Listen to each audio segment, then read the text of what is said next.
दोस्तों हमने जाना कि कारक 6 हैं, तो सबसे पहले तो हमें ये ज्ञान करना ज़रूरी है कि जो 6 कारक हैं, उसमें से किस कारक को हम कर्ता कहेंगे, किसको कर्म कहेंगे, किसको करण कहेंगे, किसको संप्रदान कहेंगे। कहने का मतलब ये है कि कर्ता क्या है, कर्म क्या है, करण क्या है, ये जानना पहले ज़रूरी है। उसके बाद में हम पढ़ेंगे कि इसमें कहाँ पर कौन-सी विभक्ति प्रयोग होती है, किस वाक्य में कौन-सी विभक्ति लगाई जानी है, किसके योग में क्या विभक्ति बनती है। ये चीज़ें पढ़ेंगे बाद में, लेकिन पहले हम ये पता कर लेते हैं कि कर्ता, कर्म, करण क्या है। तो सबसे पहले बात करते हैं कर्ता की। कर्ता क्या है? कर्ता उसको कहते हैं जो क्रिया को स्वतंत्र रूप से करने वाला हो, यानी क्रिया को स्वतंत्र रूप से करने वाले को कर्ता कहते हैं। उदाहरण के द्वारा इसको समझते हैं। जैसे वाक्य है, गिरीशः पुस्तकम पठति। तो यहाँ पठति क्रिया को करने वाला गिरीश है, यानी पढ़ना जो कार्य है इसको कौन कर रहा है? गिरीश कर रहा है। तो यहाँ पर कर्ता गिरीश है। गिरीश को क्या कहेंगे? कर्ता कहेंगे। अब बात करते हैं कर्म की। कर्म किसे कहते हैं? तो क्रिया के संपादन में कर्ता के सर्वाधिक अभिष्ट को हम कर्म कहते हैं। यानी क्रिया को संपादन करने के लिए कर्ता का सबसे ज्यादा अभिष्ट है, यानी कर्ता जिसको सबसे ज्यादा चाहता है, उसको हम क्या कहेंगे? कर्म कहेंगे। इसको भी एक उदाहरण द्वारा समझते हैं। वही वाक्य है, गिरीशः पुस्तकम पठति। यहाँ पठन क्रिया के संपादन में कर्ता गिरीश के लिए पुस्तक सबसे अधिक अभिष्ट है, यानी पुस्तक को सबसे ज्यादा चाहता है। कौन? गिरीश। तो गिरीश कर्ता हुआ और पुस्तक क्या हुई? कर्म। अतः यहां पर कर्म कारक है। दोस्तों अगला कारक है करण कारक। करण किसे कहते हैं? क्रिया की सिद्धि में कर्ता के प्रमुख सहायक को करण कहते हैं। यानी जो क्रिया है उसकी सिद्धि के लिए कर्ता का जो प्रमुख सहायक तत्व होता है उसको हम करण कहेंगे। आइए उदाहरण के द्वारा समझने की कोशिश करते हैं तो ज्यादा अच्छी प्रकार से समझ में आएगा। गोरी जलेन मुखम प्रक्षालयति। गोरी जल से मुख को धोती है या साफ करती है। तो यहाँ प्रक्षालन जो क्रिया है उसका प्रमुख सहायक क्या है? जल है। तो जल है वो करण कारक होगा। अगला है संप्रदान कारक। जिसे कुछ दिया जाए या जिसके लिए कोई कार्य किया जाए वहां संप्रदान कारक होता है। यानी जहां पर कुछ दिया जाता है या जिसके लिए कोई कार्य किया जाता है वहां पर हम संप्रदान कारक करेंगे। जैसे उदाहरण के द्वारा समझते हैं, वागीसह मित्राय लेखनीम ददाति। वागीस है वो मित्रों के लिए लेखनी देता है। तो इस वाक्य में मित्र को लेखनी दी जा रही है, अतः मित्राय है यहाँ पर संप्रदान कारक है।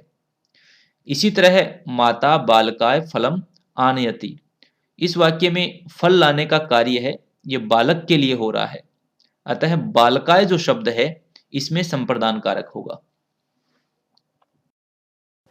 अगला कारक है अपादान कारक। यानी जिससे कोई वस्तु अलग होती है वहां अपादान कारक होता है। जैसे उदाहरण दिया गया है, वृक्षात पत्राणि पतंती। तो यहाँ पत्ते हैं ये वृक्ष से अलग हो रहे हैं। तो जिस चीज से अलग होते हैं वहां पर अपादान कारक होता है। तो वृक्ष का हो गया वृक्षात, तो वृक्षात में अपादान कारक है। अगला है अधिकरण कारक। अधिकरण किसे कहते हैं? क्रिया का जो आधार होता है उसको हम अधिकरण कहेंगे, यानी क्रिया का आधार अधिकरण है। उदाहरण है, मुनि आसने तिष्ठति। तो इस वाक्य में तिष्ठति क्रिया का आधार क्या है? आसन। तो आसन में क्या है? अधिकरण कारक है। संबंध और संबोधन। जहां एक व्यक्ति अथवा वस्तु का दूसरे व्यक्ति अथवा वस्तु से संबंध प्रकट हो वहां षष्ठी विभक्ति का प्रयोग किया जाता है। यानी जहां पर संबंध प्रकट हो वहां पर षष्ठी विभक्ति का प्रयोग किया जाता है। जैसे उदाहरण है, रामस्य पुत्र कुशः गच्छति।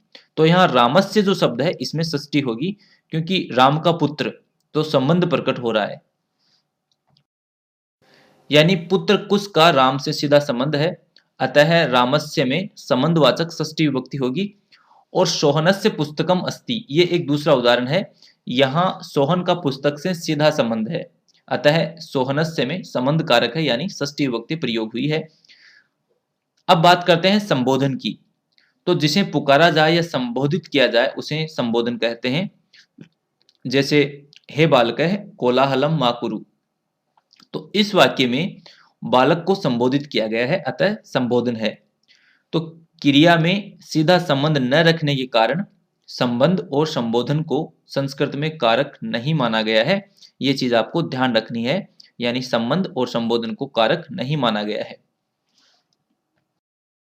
दोस्तों, अब तक हमने जो भी बातें की वो कारक के बारे में केवल बेसिक बातें थी। अब बात करते हैं विभक्ति की, कि कौन से कारक के साथ में कौन सी विभक्ति प्रयोग में लाई जानी चाहिए और किस शब्द के योग में कौन सी विभक्ति प्रयोग की जाती है। दोस्तों, शब्दों में लगने वाली विभक्तियों की संख्या है वो 7 है, यानी प्रथमा से लेकर के सप्तमी तक, यानी प्रथमा, द्वितीया, तृतीया, चतुर्थी, पंचमी, षष्ठी तथा सप्तमी। और इनके तीनों वचनों में अलग अलग प्रत्यय लगते हैं, जिनकी संख्या 21 है, जिसे सुप नाम से जाना जाता है।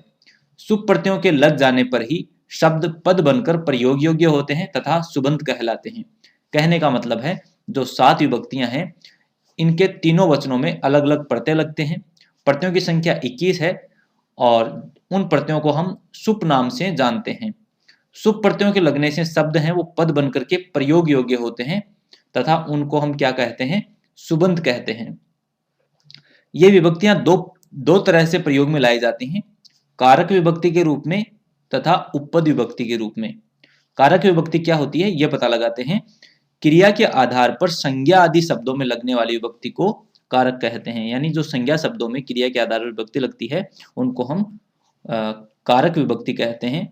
और दूसरी है उपपद विभक्ति, यानी अन्य पदों के आधार पर लगने वाली विभक्ति को उपपद विभक्ति कहते हैं। चलिए अब बात करते हैं कर्ता कारक की, यानी प्रथमा विभक्ति की। कहां कहां पर प्रथमा विभक्ति प्रयोग में लाई जाती है।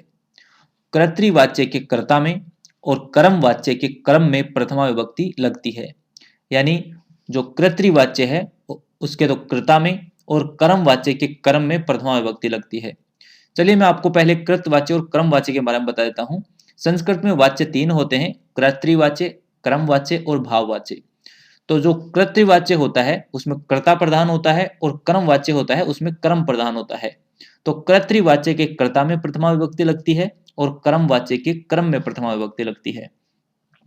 चलिए उदाहरण से समझते हैं। उदाहरण है नीचे, मोहन दुग्धम पीबती। तो यहां दूध पीने की क्रिया को करने वाला कौन है, मोहन है।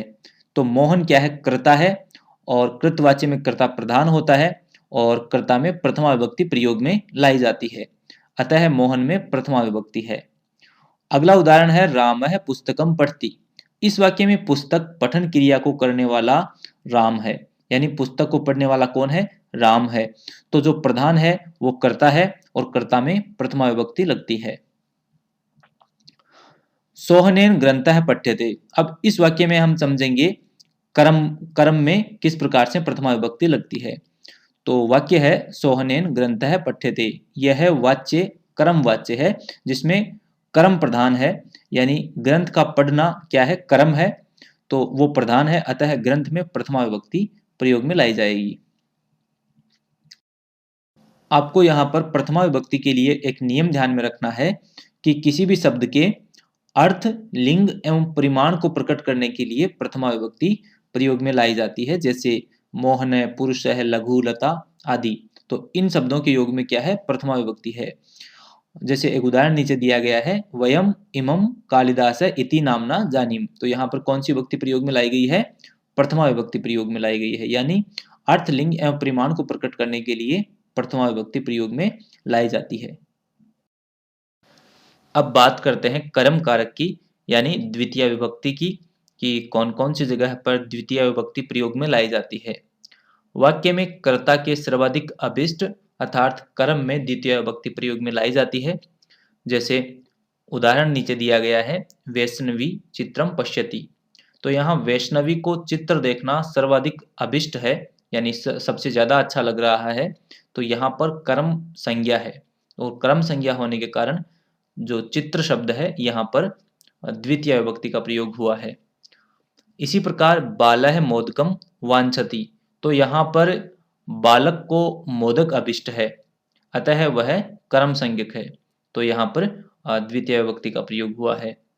कृतवाच्य के वाक्यों में कर्म में द्वितीय विभक्ति होती है। जो कर्तृवाच्य होते हैं उन वाक्यों के कर्म में द्वितीय विभक्ति होती है, ये बात आपको ध्यान में रखनी है। जैसे वैष्णवी चित्रम रच्यति, तो यहाँ चित्र की रचना करना ही कर्ता का कर्म है, अतः चित्र में द्वितीय विभक्ति होगी।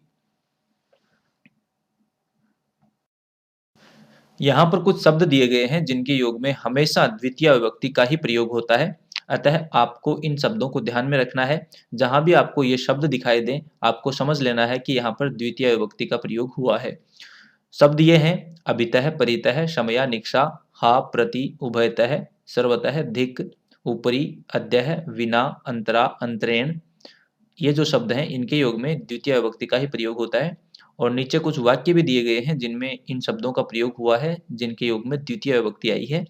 जैसे ग्रामम अभितः वृक्षा सन्ति, तो अभितः के योग में द्वितीय विभक्ति है। नगरम परितः मार्गा सन्ति, परितः के योग में द्वितीय विभक्ति है।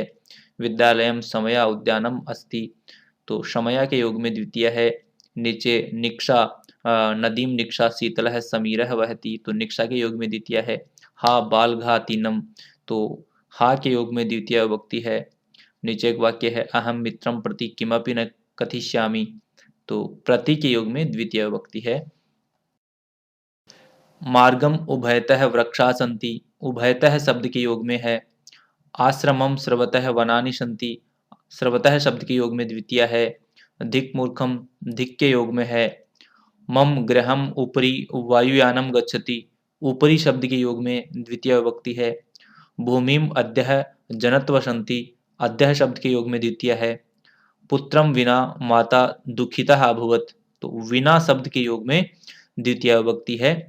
परिश्रमम अंतरा सुखम नास्ति, अंतरा शब्द के योग में द्वितीय है। हास्यम अंतरेण जीवनम निरर्थकम, तो अंतरेण शब्द के योग में द्वितीय विभक्ति प्रयोग लाई गई है। यहाँ पर आपको द्वितीय विभक्ति के लिए एक नियम और ध्यान में रखना है। अधि उपसर्ग पूर्वक सिंस था आस वस धातुओं के योग में द्वितीय विभक्ति का प्रयोग होता है।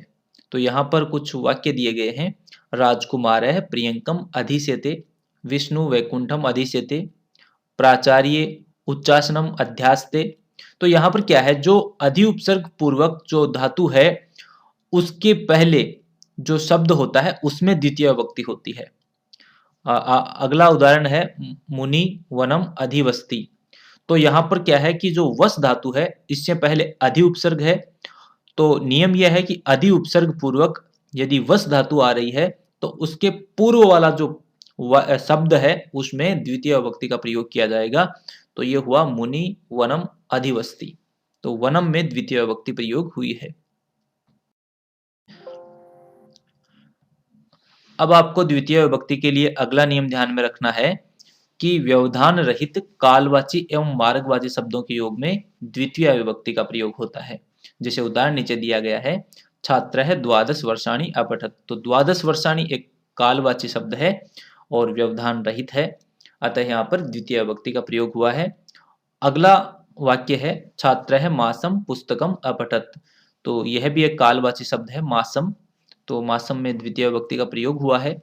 मथुरा नगरम इतः क्रोशम वर्तते, यानी अब जो मथुरा नगर है यहाँ पर क्या हुआ है, क्रोशम वर्तते, तो मार्गवाची शब्द का प्रयोग हुआ है, इसलिए द्वितीय विभक्ति है।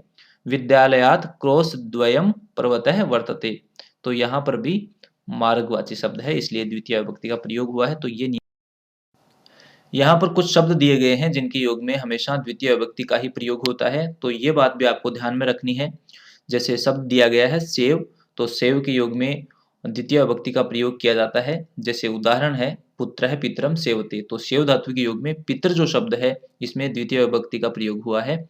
इसी प्रकार से आ प्लस रू है, तो आरोह जो शब्द है इसके योग में द्वितीय विभक्ति का प्रयोग होता है। बालकः वृक्षम आरोहति, तो आरोह के योग में वृक्षम शब्द में द्वितीय विभक्ति का प्रयोग हुआ है। अगला है अनु, अनु का मतलब होता है पीछे। पुत्रः पितरम अनुगच्छति, तो अनु के योग में, अनु धातु के योग में पितरम शब्द में द्वितीय विभक्ति का प्रयोग हुआ है। निंद, निंद यानी निंदा करना, इस शब्द के योग में भी यानी द्वितीय विभक्ति का प्रयोग होता है। दुष्टः सज्जनम निंदति। अगला शब्द है रक्ष, यानी रक्षा करने के योग में भी द्वितीय विभक्ति का प्रयोग होता है। गम यानी जाना, तो गम धातु के योग में भी द्वितीय विभक्ति का प्रयोग होता है। बालिका नगरम गच्छति, ऊपर वाला था रक्ष, रक्षकः ग्रामम रक्षन्ति, तो रक्ष धातु के योग में ग्राम में द्वितीय विभक्ति प्रयोग में हुई है। नीचे है नगरम, गच्छति के योग में नगरम शब्द में द्वितीय विभक्ति का प्रयोग हुआ है। राधा गाम पयः दोग्धी, तो जो दूह शब्द है इसके योग में गाम के अंदर यानी गाय जो शब्द होता है इसमें द्वितीय विभक्ति का प्रयोग हुआ है। याच यानी मांगना क्रिया के योग में द्वितीय विभक्ति का प्रयोग होता है। पुत्री मातरम धनम याचते, तो याच के योग में द्वितीय विभक्ति का प्रयोग हुआ है। पच यानी पकाने के योग में भी द्वितीय विभक्ति का प्रयोग होता है। स तल्डुलान ओदनम पचती, तो पच धातु के योग में द्वितीय विभक्ति का प्रयोग हुआ है। दंड धातु के योग में द्वितीय का प्रयोग होता है, पृच्छ के योग में होता है, नी के योग में होता है, और इनका आगे एक उदाहरण भी दिया गया है। राजा चोरम शतम दंडयति, शिष्य गुरु प्रश्नम पृच्छति, तो पृच्छ धातु के योग में प्रश्नम में द्वितीय है। नयति के योग में ग्रामम में द्वितीय है। चिनौती के योग में पुष्पाणी में द्वितीय है। गुरु शिष्यम धर्मम ब्रूते, तो ब्रू यानी बोलना जो क्रिया है इसके योग में द्वितीय विभक्ति का प्रयोग होता है। गुरु शिष्यम शास्ति, तो शास यानी शिक्षा देने के योग में द्वितीय विभक्ति का प्रयोग होता है। पांडवा कौरवान अजयन, यानी जी धातु के योग में कौरवान शब्द में द्वितीय विभक्ति का प्रयोग हुआ है। गोपी दधि नवनीतम मथनाति, तो यहाँ पर मथ धातु के योग में द्वितीय विभक्ति का प्रयोग हुआ है। मुस धातु के योग में द्वितीय विभक्ति का प्रयोग होता है। चौरह धनम मुष्णाति, तो मुस धातु के योग में धनम में द्वितीय विभक्ति का प्रयोग हुआ है। उन्हीं शब्दों को यहाँ पर एक बार दोबारा लिख दिया गया है ताकि याद करने में आसानी रहे। दुह याच पच दंड रुद्र प्रच ची ब्रू सास जी मथ मुष निहर कृष्व है। और आपको बता दें कि इन शब्दों में द्विकर्मक क्रिया होती है और इनके दोनों ही क्रमों में द्वितीय विभक्ति का प्रयोग होता है। तो उपयुक्त उदाहरणों में अधिकांश में दो क्रमों का प्रयोग किया गया था और कुछ में एक ही क्रम का प्रयोग भी किया गया था, जैसे जी सास मुस आदि में। पर यदि वहां दूसरा क्रम का भी प्रयोग किया जाता तो दोनों में द्वितीय विभक्ति ही प्रयोग में लाई जाती।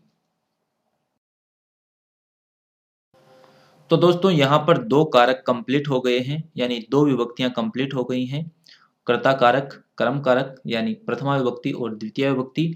बाकी की बातें पढ़ेंगे वीडियो के अगले पार्ट में। तो तब तक के लिए नमस्कार।